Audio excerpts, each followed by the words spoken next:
രാജാ സാബ് rebel star പ്രഭാസിൻ്റെ ഏറ്റവും പുതിയ cinema. Telugu പ്രേക്ഷകർക്ക് ഏറ്റവും സുപരിചിതനായ പ്രഭാസ് ബാഹുബലി എന്ന സിനിമയിലൂടെയാണ് ഇന്ത്യ മുഴുവനായിട്ട് അറിയപ്പെടാനായിട്ട് തുടങ്ങിയത്. അതിനുശേഷമുള്ള അദ്ദേഹത്തിൻ്റെ സിനിമകൾ ആൾക്കാർ പ്രതീക്ഷയോടെ കാണാം. അതിൻ്റെ ആ പ്രതീക്ഷയ്ക്കൊത്ത് ഉയർന്നില്ലെങ്കിൽ വളരെയധികം നിരാശ ആൾക്കാർ പ്രകടിപ്പിക്കുന്നതായിട്ടും കാണാം.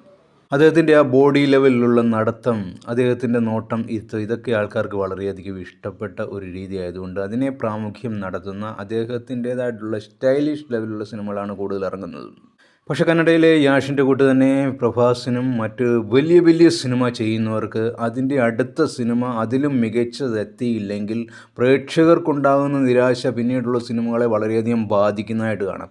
ഇതിൽ നിന്നൊക്കെ വളരെ വിഭിന്നമായിട്ട് മോഹൻലാൽ എന്ന സ്റ്റാർ ഏറ്റവും വലിയ സിനിമ ചെയ്താലും അതിന് ശേഷം വരുന്ന സിനിമ ഏറ്റവും ചെറുതോ അല്ലെങ്കിൽ വളരെയധികം പ്രതീക്ഷകൾ നൽകാത്തതായിട്ടുള്ള സിനിമകളിലേക്ക് പോകുന്നതായിട്ട് കാണാനായിട്ട് സാധിക്കുന്നു. അങ്ങനെ ചെറിയ സിനിമകൾ ചെയ്യുന്നതോടുകൂടി ആ ഒരു പ്രേക്ഷകരുടെ മനസ്സിൻ്റെ ആ ലെവലിനെ മാറ്റാൻ വേണ്ടിയുള്ള ഒരു ലെവൽ വർഷങ്ങളായിട്ട് തന്നെ മോഹൻലാൽ നടത്തിയിരിക്കുന്നതുകൊണ്ട് തന്നെ മോഹൻലാലിന് എല്ലാ വിധത്തിലുള്ള സിനിമകളും ചെയ്യുവാനായിട്ടുള്ള കഴിവുകൾ, മോഹൻലാലിന് എല്ലാ വിധത്തിലുള്ള സിനിമകൾ ആൾക്കാർ പ്രതീക്ഷ തെറ്റാതെ പോകുന്നതിൻ്റെ പ്രധാനപ്പെട്ട കാരണം അതാണ്. ഒരു വലിയ സിനിമ ചെയ്യും, അതിനോടൊപ്പം ചെറിയ സിനിമ ചെയ്യും.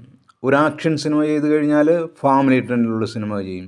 കോമഡി സിനിമകൾ, അതായത് എല്ലാ വേഷത്തിലുള്ള സിനിമകൾ അദ്ദേഹത്തിന് ചെയ്യാൻ കഴിയുന്നത് കൊണ്ട് തന്നെ ആ ഒരു ലെവലിൽ ഏറ്റവും പ്രധാനമുണ്ട് എന്നുള്ളത്, അത് ആൾക്കാർ സ്വീകരിക്കുമെന്നുള്ളതും നമുക്ക് എല്ലാവിധ വേഷങ്ങളും ചെയ്യുന്നത് കൊണ്ടാണ് എന്ന് പറയാം. പക്ഷേ പ്രഭാസിനെ പോലെയോ അല്ലെങ്കിൽ വിജയ് പോലെയുള്ള താരങ്ങൾക്ക് അങ്ങനെ എല്ലാ വേഷങ്ങളും ചെയ്യാൻ അറിയത്തില്ലെങ്കിൽ തന്നെ അവർ വലിയൊരു സിനിമ ചെയ്തതിന് ശേഷം ഒരു ചെറിയ സിനിമയിലൂടെ പോയിട്ട് പ്രേക്ഷകരുടെ മനസ്സിലേക്ക് ഈ ഒരു നിരാശ ഉണ്ടാക്കാത്ത ലെവൽ ഉണ്ടാക്കാനുള്ള ലെവൽ ഇവർ കാണിക്കാത്തത് കൊണ്ട് തന്നെ അവരുടെ അടുത്ത സിനിമയും ഏറ്റവും വലിയ സിനിമയായിട്ട് തന്നെ പ്രേക്ഷകർ കാത്തിരിക്കുകയും ചെയ്യും. അതിൻ്റെ റിസൾട്ട് കിട്ടിയിട്ടില്ലെങ്കിൽ ഏറ്റവും മോശം അഭിപ്രായം ആ സിനിമയ്ക്ക് വരുന്നതും അവരുടെ സിനിമ കരിയറിനെ ഏറ്റവും വലിയ ഇടിവ് വരുത്തുന്നതായിട്ടും മോഹൻലാലിന് അങ്ങനെയുള്ള ലെവൽ ഇത്രയും വർഷങ്ങളായിട്ടും ഉണ്ടാകാതിരിക്കുന്നതിൻ്റെയും കാരണവും അദ്ദേഹം സിനിമയിലൂടെ ബുദ്ധിപൂർവമായിട്ട് നടത്തുന്ന ഒരു മികച്ച ലെവൽ കൊണ്ടാണ്.